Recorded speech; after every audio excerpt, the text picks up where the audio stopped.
live and direct from the Golden State.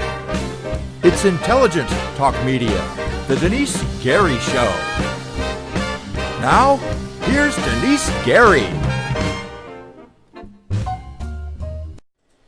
Ladies and gentlemen, welcome to the Denice Gary Show. As always, it's just such a pleasure and an honor to be with all of you. And today, Tuesday, we have a very special guest, one of my favorites, Major General Paul Vallely. This is a gentleman that has served as an officer in the United States Army for many, many decades, was involved in intelligence and special forces. Welcome to the broadcast, Major General Vallely. Thank you, Denise. Happy to be with you again. Thank you. So listen, I want to start off with a bit of good news before we get into the weeds on General Flynn and other subjects. I just read a report that came out about 4 days ago that U.S.-backed Kurdish-led fighters finally captured the last town that was held by the Islamic State on Friday. Any thoughts on that? Well, that's mostly been around the city of Idlib in eastern Syria. Right. And of course, that was the last major stronghold of ISIS. Right. Many ISIS fighters had evacuated that area within the last year to go back to their own countries. They had enough. So how many more are they?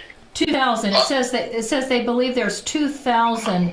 2,000 left? Yeah, that were left that have been involved in suicide attacks and counter offensives in this. It's a community called Hajin, and in the Idlib area. And I thought over the past days, I guess apparently hundreds of civilians fled, and I guess now they'll be able to start heading back. I wondered through your sources if you had heard anything else that was happening on the ground there in Hajin, in this area that no longer is a stronghold of ISIS. Well, once they neutralize them, either capture them or send them to Allah early. Send them to Allah. You still got women and children there. So the next thing is to consolidate on the ground. Secure the people, secure the area, okay. Make sure they are all neutralized ISIS fighters out of that area. And that's going to probably take another 30 to 60 days. And then you have to bring in, during that period of time, sufficient food to sustain the population, not only, let's say that whole Idlib area. And so with that, then the security forces, they can start to bring people start going back to work again and managing their life. But it's a process, just like we saw in Mosul and other places. Once ISIS is removed and neutralized, it takes quite a while Sure. to secure and then stabilize the population. So it's a major project. Sir, I wanted to ask you with respect to the military's role in reestablishing stability in the area, in the city. Do you believe that they will be actively involved in trying to help the children? As you know, many girls and boys are kidnapped. They're sold into the slave trade. Right. Does the United States military, in conjunction with those Kurdish forces that defeated ISIS there, will they work to reunite families? Yes, that's part of what we call civil military operations, and we have people that are trained to do that. Also, you should know there's a number of non-profit organizations over there working that area as well. I interviewed one of several years. So that's called that organization or that group within the United States military is called the civil military. They're civil military operators, yes, Okay. civil military, CMOs, civil military operations. Okay. I had the woman that's the founder and president, Springs of Hope, that's been on the ground, and she actually was involved with some of the Yazidi individuals who were going out and trying to take back their children, their wives, their sisters, their mothers that had been captured by ISIS. And she shared horrific stories on my show. I mean, it was It was horrific what ISIS did, even to infants. Well, the other lead guy over there is Victor Marks, M-A-R-X. You ought to get him on the show. Okay. He's the one that's been providing a lot of the funds and the money into the different organizations and rescuing many of the children and women, and he's been doing that for the last 2 years. Victor Marks, he's out of Texas. He's out of Texas, and he's got an NGO? Yeah, and you can, it's a nonprofit organization, but you can Google Victor Marks, M-A-R-X. I will, sir. Thank you so much. I really appreciate it. I would love to get him on the show. Former Special Forces officer. Or soldier, I should say. Special Operation Forces officer. Thank you so much. SOF officer. Let's move on. I want to talk about General Flynn. Yeah. I have felt personally upset about that. I don't know why. I've never met him, but it really bothers me and is upsetting to me that a person who, like you, I mean, you know, put his life on the line for the United States. He's a lieutenant general. He's a lieutenant general in the Marine Corps, from the Marine Corps. Army. Oh, I'm sorry. That's right, Army. Who am I? Who am I thinking? I don't know. That's okay. I'm Scott Baker. I'm sorry. You know what? I was thinking of Scott Baker. He's a gentleman that I've interviewed on the broadcast, and he's a former Marine Corps officer, and he has a business out here called Anataste Products. And I'm sorry, I just went to him for a moment. So, Lieutenant General Michael Flynn, I've always thought that he was set up. And I was looking at a report today, and it indicated that the former FBI Deputy Director, Andrew McCabe, according to the Washington Examiner, I don't know if you read the Washington Examiner's report by Byron York. Let me just point out a couple things that were said here.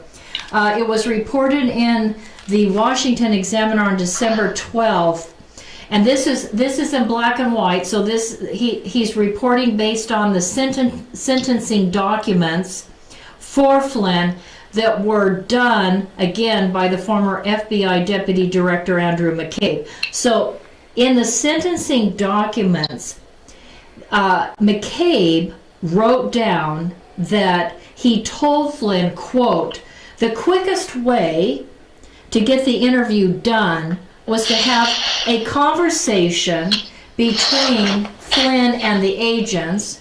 And again, this is in Andrew McCabe's own words, this sentencing document. It says, quote, I further stated that if Lieutenant General Flynn wished to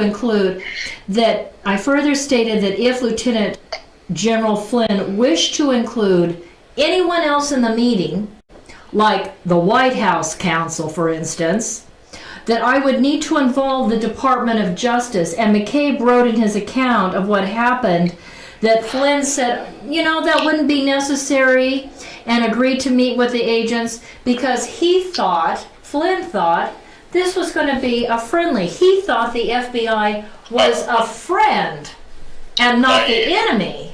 That was very naive of Mike, and that's the first mistake he made.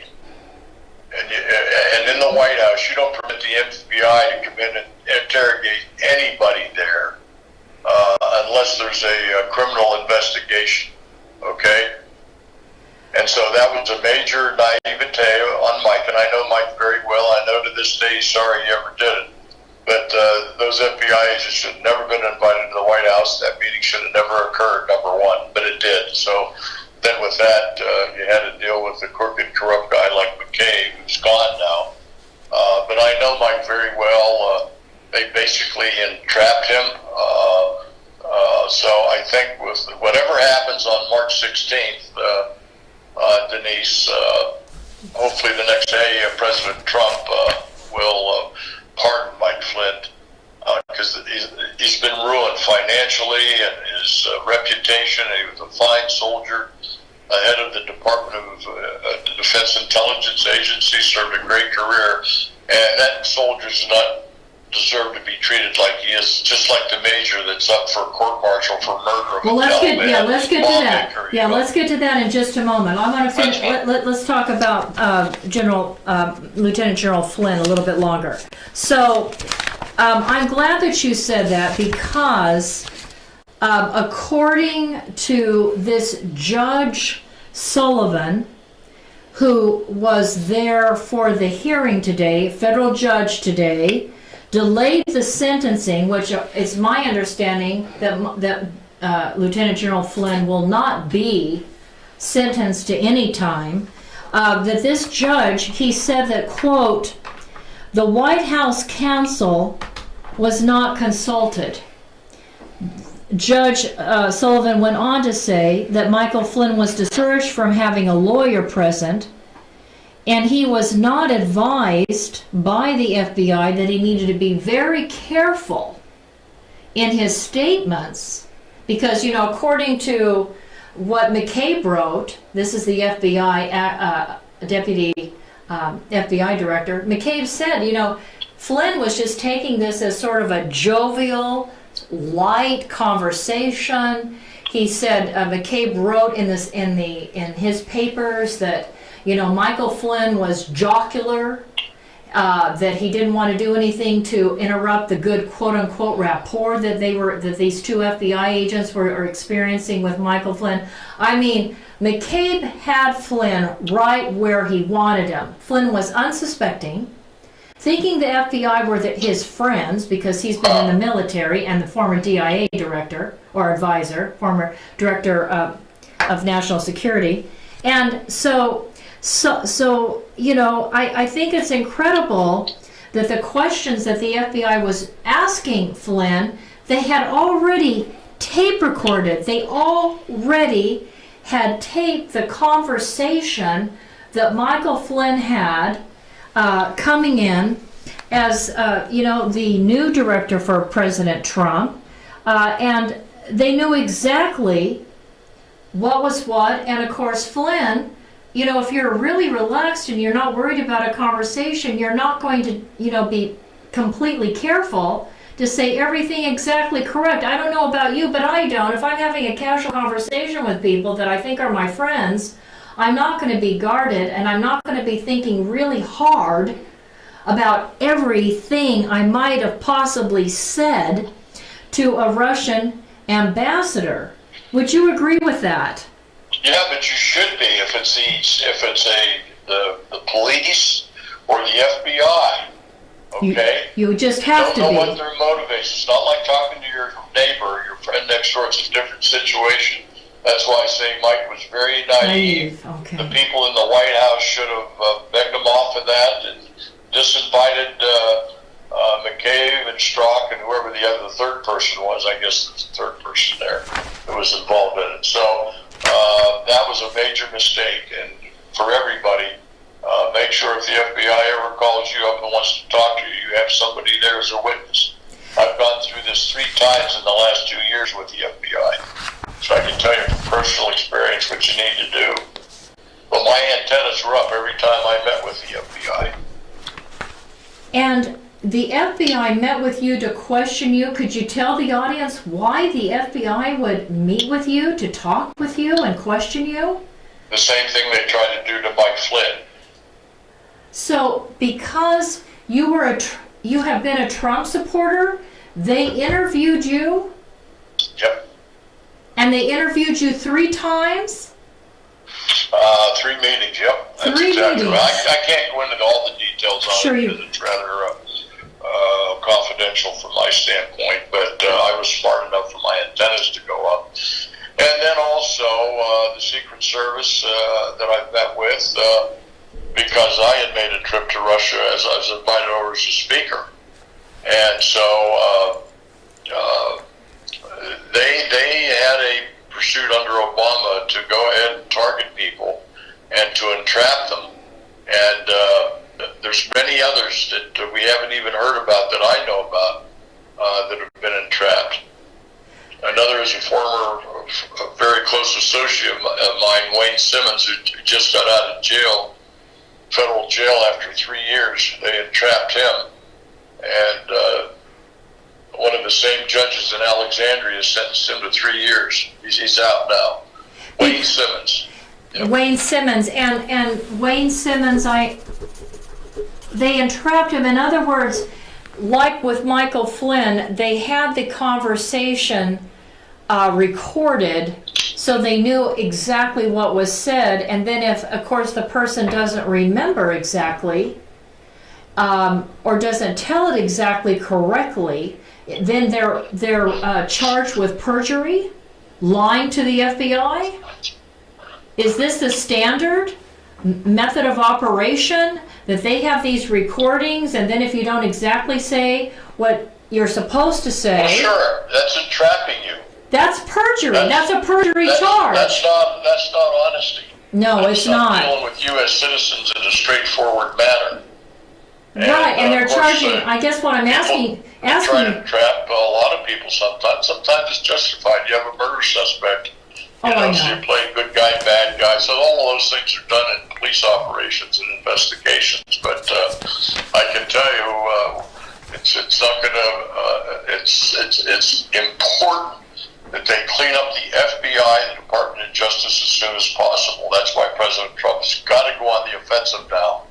They've got to close down and end that Mueller investigation because he was out of bounds on what he was given as his mission. That was the Russian collusion charge or allegation. Let's go back to something, sir, you said a little bit early in this conversation. You said that you were interviewed 3 times. You've been a Trump supporter. You were asked to be a speaker in Russia. You spoke at I assume you spoke at some conference or forum. I did on the Middle East, the Vallely Club, it's called. It's a think tank in Moscow. So you spoke... I talked to General Flynn because I was over there before he was. And then he went over for the 10th anniversary of Russian television today, and he was an invited guest, and he was paid to go over, but he sat at the table with Putin. Very innocent, nothing transpired, and then we became national security. He met with Kiziak, the Russian, which he can do as part of national security. Well, as the director of national security, Major General, don't you absolutely have to talk to Russia and China and every other country in the world? Yes, absolutely. Yeah, there's no violation of the Logan Act. I've met with the Russian many times over my career. Absolutely.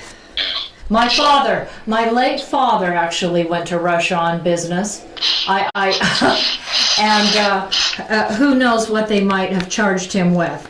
But anyway, lots of people go to Russia, and they go to Russia on business, and sometimes those business opportunities work out. Sometimes they don't. With my father, it did not. But anyway, moving on. So on March 13th, Sullivan has asked both sides to come back.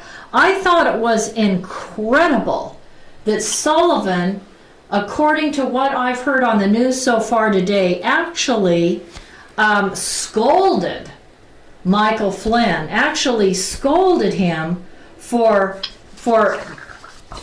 suggesting that he made false statements. And apparently this judge, from what I understand, based on reports coming out after the hearing today, this judge is in effect has put special counsel on notice for possible prosecutorial misconduct. I think that's incredible, and it should give us hope. Would you agree? I agree. Okay. All right. One other thing you said, I want to get back to your point about Obama. So when the FBI came knocking on your door, you believe this was directed by Obama? This was what you said, was this in 2015 or 2016? 2016. It all goes back to the... elections. No, Citizens Commission from Benghazi that I formed with Admiral Lyons and several others. Now it's called the Citizens Commission on National Security.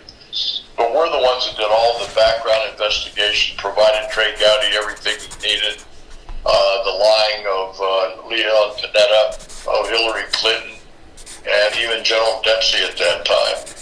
And that's when Obama started focusing on our commission that was uncovering all sorts of lies and behind-the-scenes activities conducted by the State Department under Hillary Clinton in Benghazi, a drug running deal. We uncovered all of that. We talked to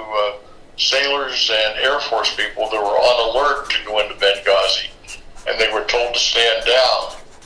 And so we had all of that, and that's when they started going after Wayne Simmons, because he was one of the individuals I brought into the council, the committee. And from that, they pursued that he was never the CIA, and a lot of things, and they ended up, for a number of different reasons, sending him to federal prison for 3 years. And so they started targeting even General McInerney and myself, who were on Fox News. And so it was a complete targeting operation by Obama and his administration. You can see now how that's extended to Trump and everybody surrounded by Trump, and then Mueller and all of those people. That was all instigated by Obama and Hillary Clinton. And the thing is that Michael Flynn, I think the thing that was so naive is that, again, thinking the FBI was friendly when in fact the FBI was spying on the Trump administration and using Flynn to spy on President Trump and his team in order to impeach him immediately after being elected. Well, to get him out, it was, that old story about the election and all that, but they had a plan, and this was initiated by Clinton, basically, with Obama. Now, your Benghazi team that went in and talked to sailors and Air Force military personnel and uncovered that, I read reports about that they were told to stand down and to not go in and rescue those Americans, those 4 Americans that have now been, that were murdered by terrorists there in Benghazi. Did you watch the hearings in which Hillary Rodham Clinton, when she was being questioned, do you recall when she made the statement, "What difference does it make?" Absolutely. When you saw the expression on her face, she was so angry and she was so defensive, and she's practically yelling at the oversight committee, telling them, "What difference does it make now?" What was the thought or thoughts that ran through your mind at that time? Well, the same thought that ran through anybody that's been in the military and been in combat situation. Never leave a soldier behind. And she had no clue, because she'd leave anybody behind to save her own skin. But then they questioned Leon Panetta, and they questioned General Dempsey, and they said we didn't have any assets to do the rescue operation. But they did. Which then I went live with Geraldo Rivera on Fox the next day and said they're lying. We do have assets. We had air assets. We had special forces. We had fleet assets. We had drones. We had F-16s within an hour. And they lied to the American people along with Hillary Clinton. Weren't those air assets right there in southern Italy? They were southern Italy, weren't they? Right there ready to go? Just an hour and 20 minutes. Right. Flight time. Right. Okay, we've got to take a quick break. Major General Paul Vallely, can you stay with us past over the break? Sure. Okay, thank you so much, sir. We'll be right back, ladies and gentlemen, with this explosive interview with Major General Paul Vallely.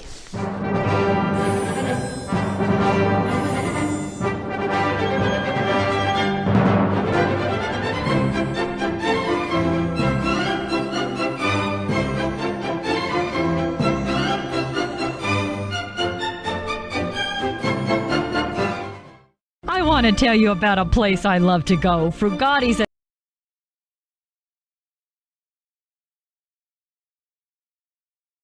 Italian restaurant. Very few locations here provide seating outside in front of a fabulous water fountain with an atmosphere that is reminiscent to me of eating outdoors in Venice. This is real Italian food by real Italians. And what makes it even more so is owner Ralph Frugoletti, who nearly a quarter century ago brought a wood fire oven from Milan, Italy to make, like his mother, fresh homemade bread and pizzas. Moreover, Frugatti's restaurant offers you not only the very best in Southern Italian cooking, even importing the finest ingredients for authentic Italian food, including a fitness menu. After all, Ralph has represented the United States in Italy, competing in the Master Championship Games. He knows all the right food for good fitness, so check out the menu. After today's broadcast, run over to Frugotti's Italian Restaurant and Catering at 600 Coffee Road here in Bakersfield. And after a Friday, Saturday, or Sunday service, stop into Frugotti's for a great lunch. I'll see you there, and tell Mr. Ralph Frugoletti that Denice sent you. Salute! Buon appetito! Ladies and gentlemen, when it comes to legal matters, contact Barb Reynolds. She is a contract paralegal to lawyers, and she will take good care of you. Moreover, she is a Kern County legal document assistant to pro per litigants. She has 47 years of paralegal experience, and for over 30 years has been an educator in the field of law and paralegal work. If you need help handling your adoption, bankruptcy, civil suit, divorce, debt consolidation, evictions, immigration, or attorney referrals, contact Barb Reynolds if you want to win your case. Call Tehachapi Court Services today at 661-822-1994. Barb is simply the best. Call Tehachapi Court Services today at 661-822-1994.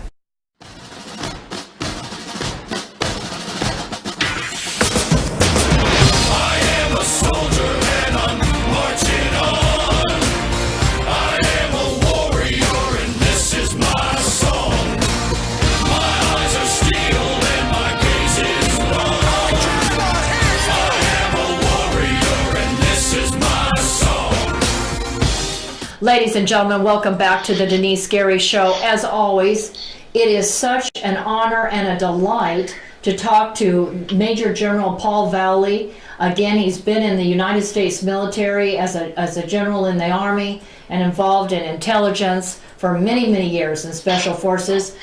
Major General Vallely, welcome back to the Denice Gary Show. Thank you. Thank you so much, and thank you for all the service and all the work that you've done on behalf of the United States of America, and thank you for telling the truth, despite the fact that people that have come against Hillary Clinton and her husband have sometimes paid a heavy price, and in effect you did pay a price by the FBI knocking on your door to question you. And I'm sorry, sir, that you even had to go through that. I think it's ridiculous. I think we can all say now that President Trump was correct. He tweeted out the other day, he said, they gave General Flynn a great deal because they were embarrassed by the way he was treated. Donald Trump tweeted, the FBI said he did not lie, and the special counsel overrode the FBI. And that's true. You know, when you think about it, the FBI, after interviewing Michael Flynn, said, well, you know, he didn't lie. And the next thing we hear, Mueller is investigating him. When the FBI said, no, he's fine. He told the truth.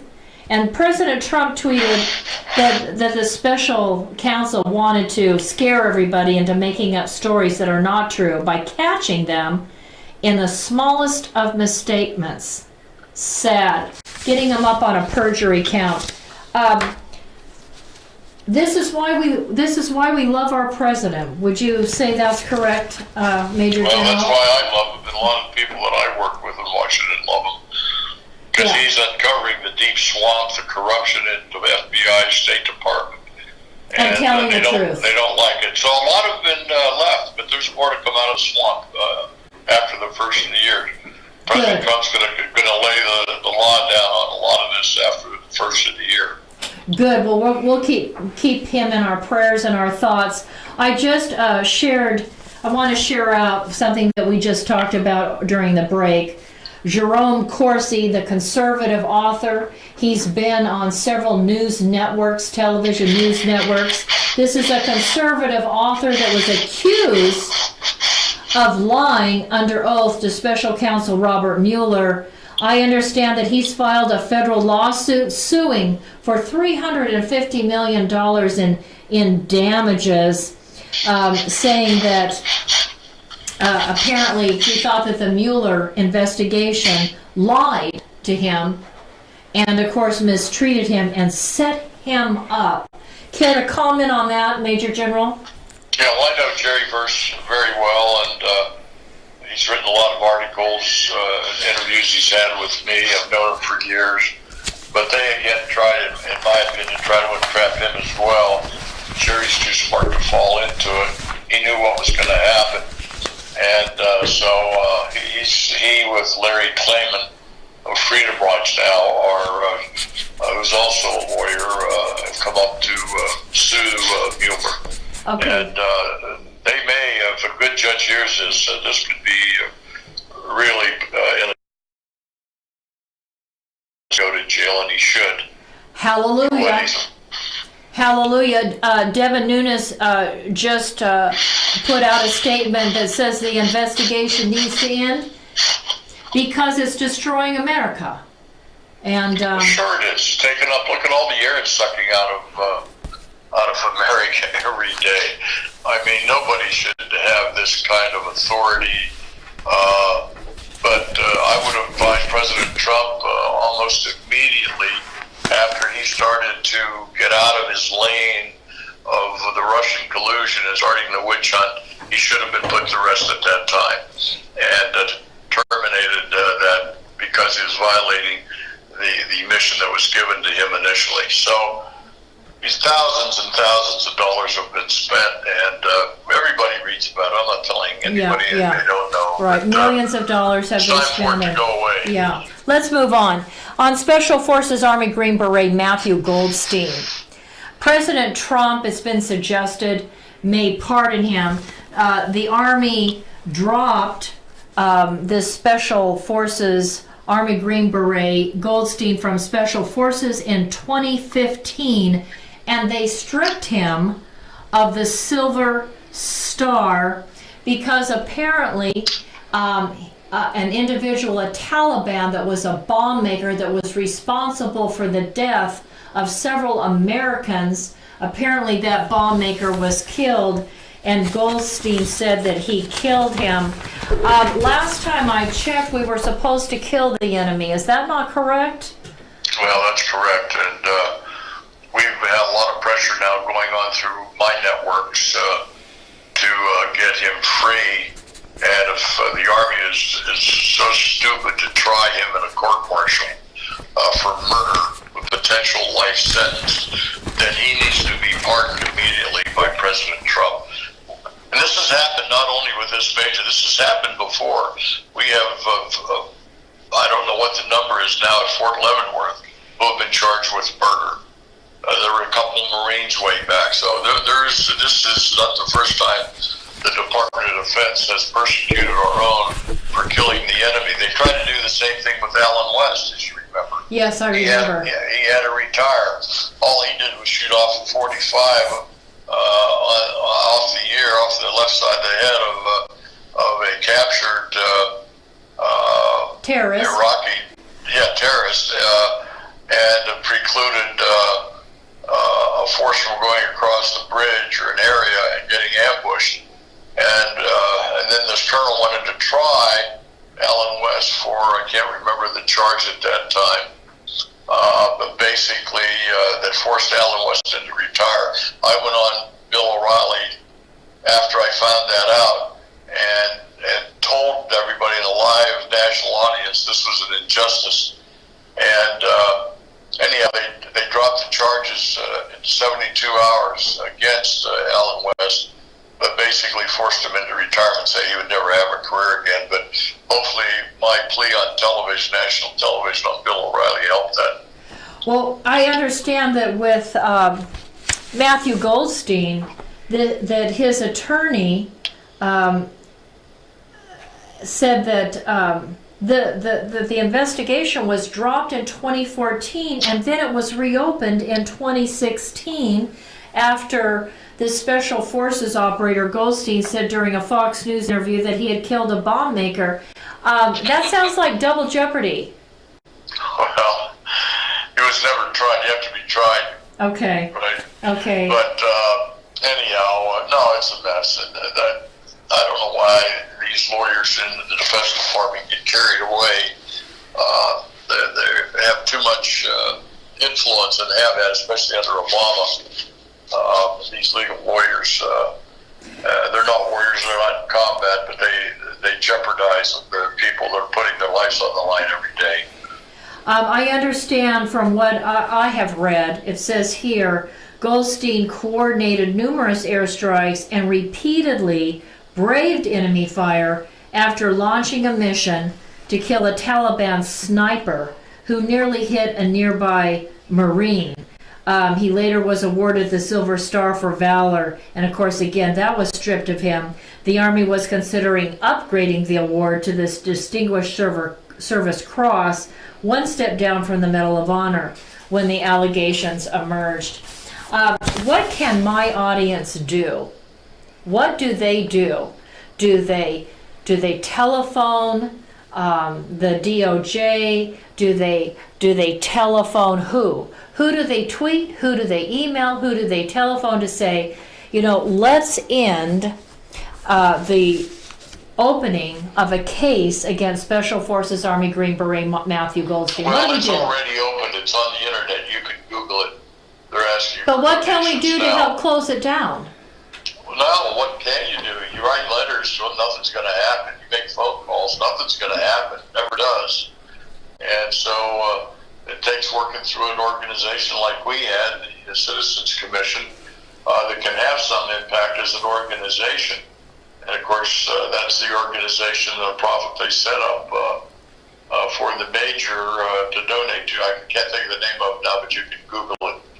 Okay. But they can contribute directly to that to help them.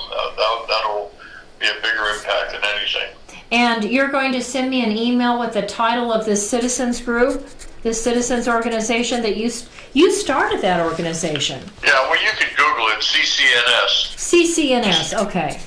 Yeah, Citizens Commission on National Security. Citizens. You can Google it, and then you go right to our website, ccns.com. Citizens Commission on National Security. Okay, and very good. And people can make a contribution, and I guess that goes to what? Legal fees? No, that's our organization. There's another organization that's raising money for the major. That's separate. Okay. You'll have to Google that. You can find it. Okay, thank you. Yeah. And then, of course, StandUpAmericaUS.org, which is my organization, foundation. We also assist in funding things like that. So people donate to Stand Up America. We can then spread those funds out a little bit and help other organizations and people. That's what we do. So StandUpAmerica.US. Stand Up America US. Is it Stand Up America? I'm sorry. Is it StandUpAmerica.US or just Stand Up America US? StandUpAmericaUS.org. Yeah, I should have it memorized by now. All the times I look at your website, I'm sorry. Too much on the brain. Ladies and gentlemen, go to StandUpAmericaUS.org. If you make a contribution, Major General Paul Vallely and his team can send that out to where the need is the greatest. Do you have time to take another question? One more, and okay. Then I've got to go. All right. Let's talk about Iran for just a moment. Iran's come out. It's still one of the world's greatest, largest, most dreaded global threat in terms of Islamic terrorism. They've come out, senior Iranian leaders came out on Thursday of last week, and they said that Iran is now on the brink of restarting its nuclear weapons program. Not sure that they ever really ended it, quite frankly. They never stopped. Yeah, I didn't. They never stopped. Right. Anyway, they say now they're going to full-scale enrichment of uranium if they don't continue to see cash windfalls from European countries that signed on to the landmark nuclear agreement. So if they don't continue to get their cash, they said they're going to town on their nuclear weapons, with China there to help them, and Russia there to help them, and Pakistan, and North Korea, and Pakistan. By the way, they already have a nuclear weapon. Yes, I believe it. I believe it. Why do you say that? Because they have all the parts ready to go, all they have to do is assemble it? That's right. Okay. All right, I'm with you. I'm with you on that. I believe they have all the parts. It just has to be assembled, and there you have it. You can put a nuclear warhead on top of one of their missiles, and the next thing we know, we've got a great big kaboom. Right.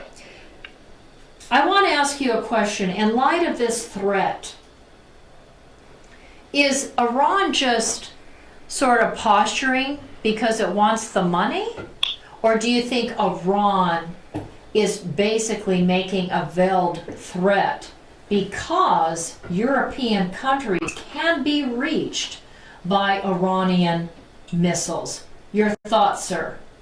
Well, of course it's a threat, but the biggest threat is against Israel. Right. And what Iran has continued to do for several decades now is be the hegemonic power in the Middle East. And they think they position themselves vis-a-vis Saudi Arabia, for example. Right. And so the country is in decline economically. The 6 different subcultures are rebelling against the central government in Tehran. You've got the Awazis. You've got a lot of revolutionary protests going on in Baluchistan. You also have the Kurds in the north, the Turkomans, and then the Azerbaijanis. So all of those groups are protesting in their own different ways against the central government in Tehran. That's right, sir. Thank you so much. I really appreciate your time. God bless you again for your service to the United States. I want to thank you so very much, and I want to wish you and your wife and your family just a wonderful and blessed and joyful Christmas, sir. Thank you. Thank you. Thank you very much. You have a great show. I appreciate it. Thank you very much, sir. I appreciate that. God bless you. Okay. Okay, Bye. thank you. Ladies and gentlemen, we've got to take a break. We will be right back with you. I want you to hear, when you come back from break, the report that's just come out from this Judge Sullivan. It's incredible, ladies and gentlemen. We will be right back with you. Also, before we go to break, I want you to know there has been a new threat of a new wave of bomb threats across the country, and here in California. I'll have more information on that. We'll be right back, ladies and gentlemen. You're listening to the Denice Gary Show. Thank you so much.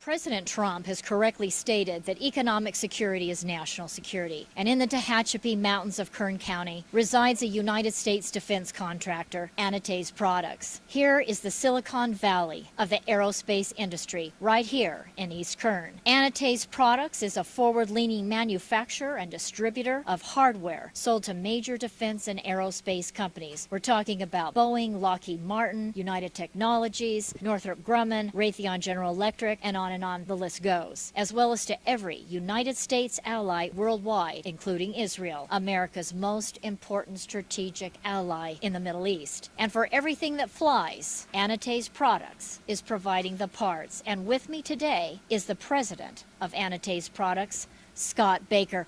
Hi, Scott. How you doing? Scott, tell us why you believe this corner of Kern County is the hub of the aerospace industry. Well, this portion of Southern California here out in the Antelope Valley, it contains, some of the most cutting-edge technology going on in aviation today. We have some of the UCAS programs with unmanned technologies going on. We have Edwards Air Force Base out here who's doing continual testing in their area. We have the Naval Weapons Station up there at China Lake doing some fantastic cutting-edge stuff, cruise missile technology, and those things are going on.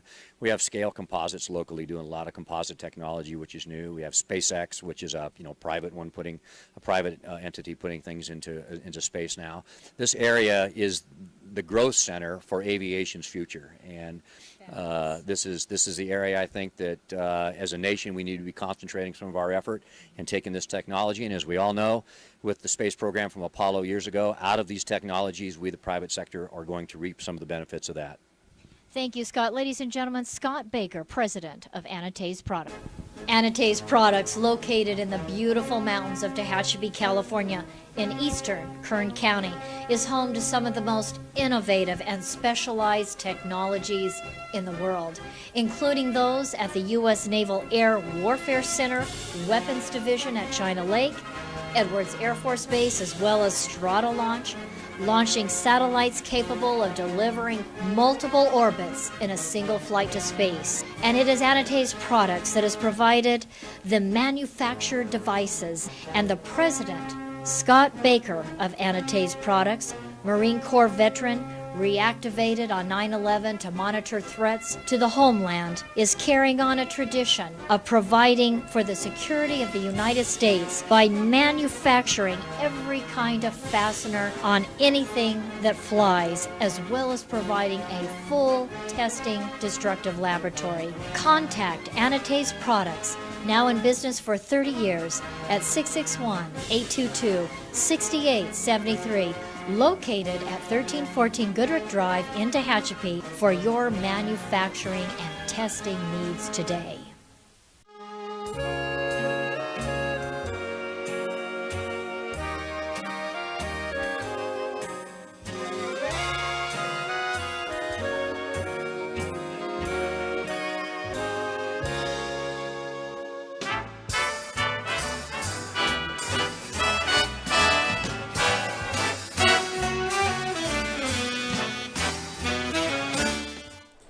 That's right, ladies and gentlemen. We wish you a Merry Christmas.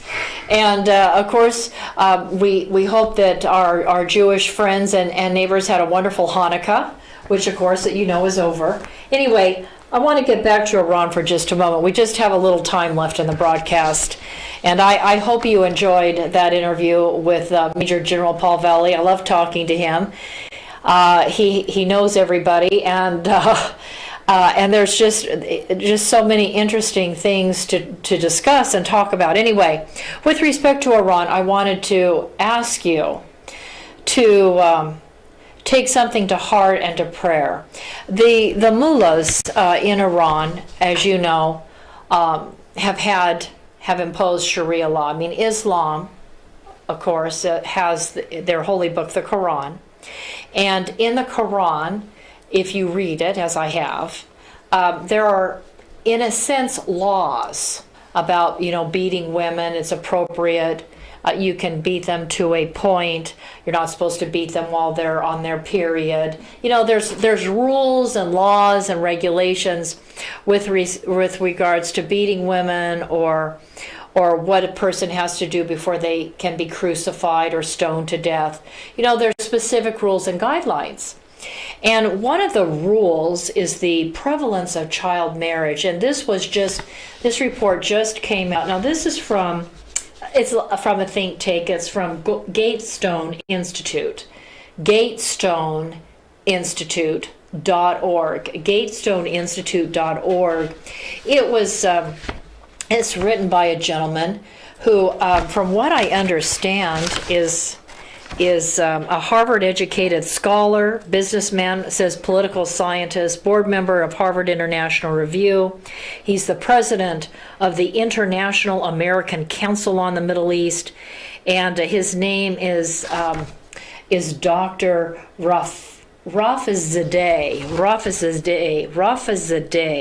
I'm better with Arabic than I am with Farsi. In Iran, they speak Farsi. I've studied Arabic. I haven't studied Farsi, I guess is what I'm trying to say. So having studied Arabic, it's a little easier for me. So just so you understand, this was written by a Harvard-educated scholar. And he makes the point that, of course, in Iran, Sharia law is imposed.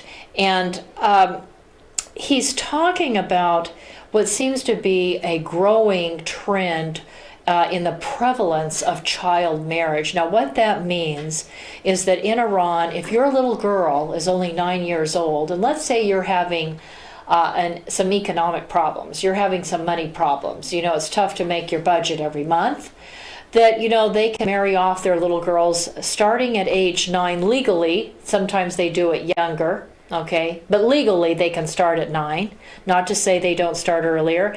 And little boys can marry at age 13. What a recipe for disaster.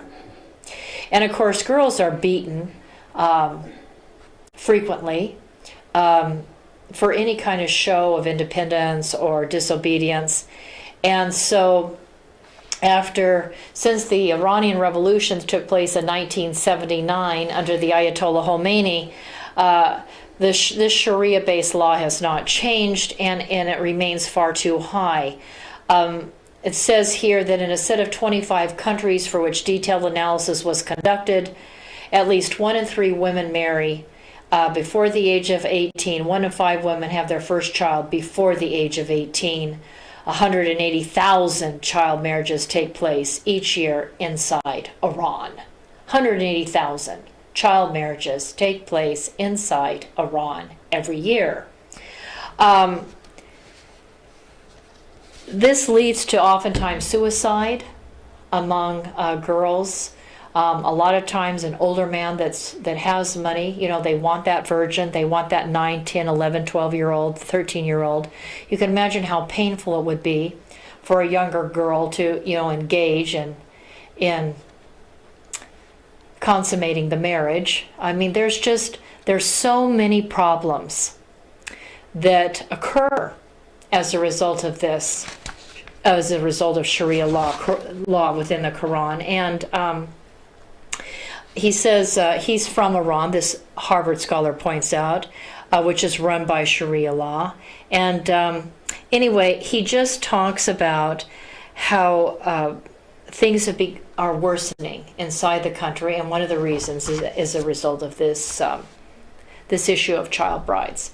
So I know about the suicide rate. I know it's quite high. And I know little girls suffer tremendously. They don't even understand what's going on half the time. Then they get pregnant, and they're not in any position to take care of a young baby. Please pray. Please pray for these child brides. I hope and pray that somehow common sense and reasoning will enter the picture in these Muslim-dominant countries, even in Jordan. People think of Jordan, they think, oh, it's a modern Arab Muslim country. There are lots of child brides in Jordan as well. It's all over the Middle East, and it needs to end, and people need to move into the 21st century and let children be children and grow up and make a decision on who they feel at peace about marrying. Anyway, I wanted to share this out. There has been a report that dozens of bomb threats have been reported at various government buildings, at media outlets, at banks, at schools across the United States, here in California. I only know of one report to date, but I'm not current.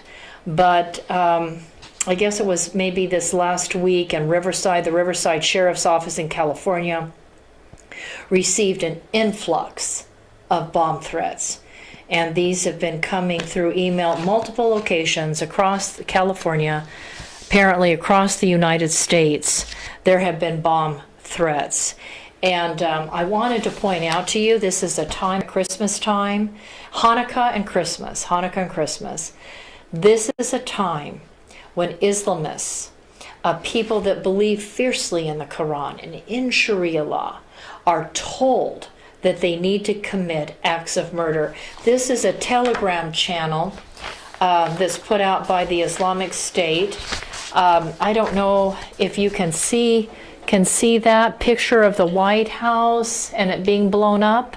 Can people see that okay? A little bit, yeah. Okay, so on Telegram channels, the third issue of the pro-ISIS magazine, the Islamic State, Youth of the Caliphate, that's young children that are recruited into ISIS to commit acts of terror and to kill people.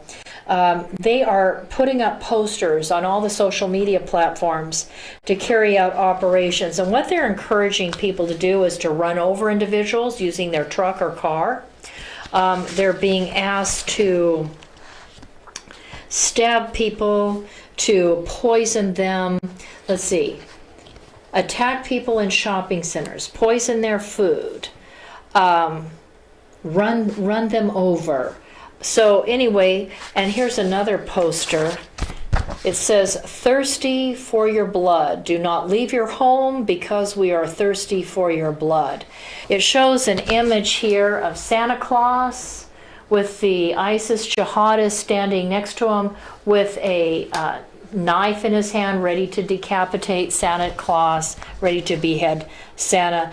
As the Christmas and New Year approaches, supporters have begun to produce these posters threatening terrorist attacks. So this is happening in this wave of bomb threats. And I just wanted to say, anytime you see anything suspicious, you need to call the FBI or your local police or sheriff's department. I need to get Sheriff Youngblood back on the show. I know Sheriff Youngblood says that they work with counterintelligence officers, they work with the FBI, and they really try to make sure that there isn't an opportunity for terrorists. My producer's telling me I need to wrap things up. I was going to share one other thing before I do. There was another terrorist outside a Los Angeles synagogue. It's a disturbing image. I read this off the Algeminer. Remember what the Democrat National Committee Chair Tom Perez said, that conservatives or Republicans, we get all of our information out of an NRA newsletter or what we hear Sunday at the pulpit, right? Well, this is from Algeminer. Okay, this is all these sources, by the way, come from all kinds of different places, including the New York Times, think tanks, and institutes for higher learning. Anyway, a suspect was arrested in North Hollywood on Saturday over the weekend. He was waving, apparently this is not enough, you can't see it from this picture, but he's waving a machete. I wonder what it would be like to be in North Hollywood on a Saturday and walking down a street and seeing somebody with the Arab headdress waving a machete. I guess I'd run the other way really fast and get back in my car and drive off. So a man was arrested on in North Hollywood on this Saturday waving a machete in front of a synagogue in Los Angeles. And so again, this is we've just finished Hanukkah. Now everybody's getting ready for Christmas Eve and Christmas. Keep your eyes open. Be ready to dial 911 if you see anything that you're concerned about might be evidence of a possible terrorist attack. Moving on, I want to thank Ken Hetke for being a sponsor. Ken and Della Hetke at Tehachapi Municipal Airport. Thank you so much for being a show sponsor. We so appreciate you because I've got to pay the bills every month, and what would I do without you? And Sculpt 365 Fitness. This company was founded and owned and operated by Craig Jansen, a Navy veteran. We want to support our veterans. You can give their fitness center, Sculpt 365, a call. Their Oildale location is on Chester Avenue. I think that's in Oildale. It says Suite 8H. 323-5940, 661-323-5940. On Brimhall Road at Callaway, it's 679-7116, 679-7116. And of course, they have a facility there in Tehachapi.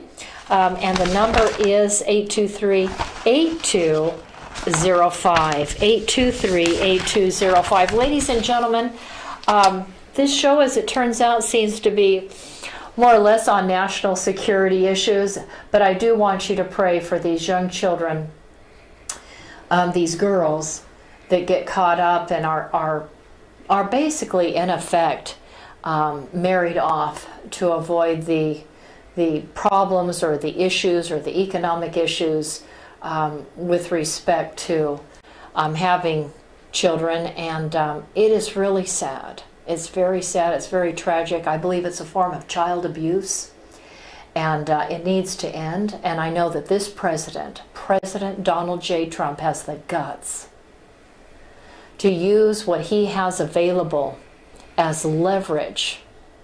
He uses what he has available as leverage to help clean up the United States. And I know that he would do it to help influence policy in other locations. I like what he said in a tweet. I hope I can find it real quick. He said, and I don't see it, gosh golly darn it. He said, you know, if Obama and the Democrats would give to Iran $150 billion, I don't care if any of it was part of their reserves or not. If the Democrats would give $150 billion to the world's greatest sponsor of Islamic terrorism, why the hell can't Democrats give $5 billion to a wall to protect the national security interests of the United States of America? Ladies and gentlemen, thank you so much for listening. We'll be right back with you on Wednesday. Enjoy your evening. This is Denice, signing off.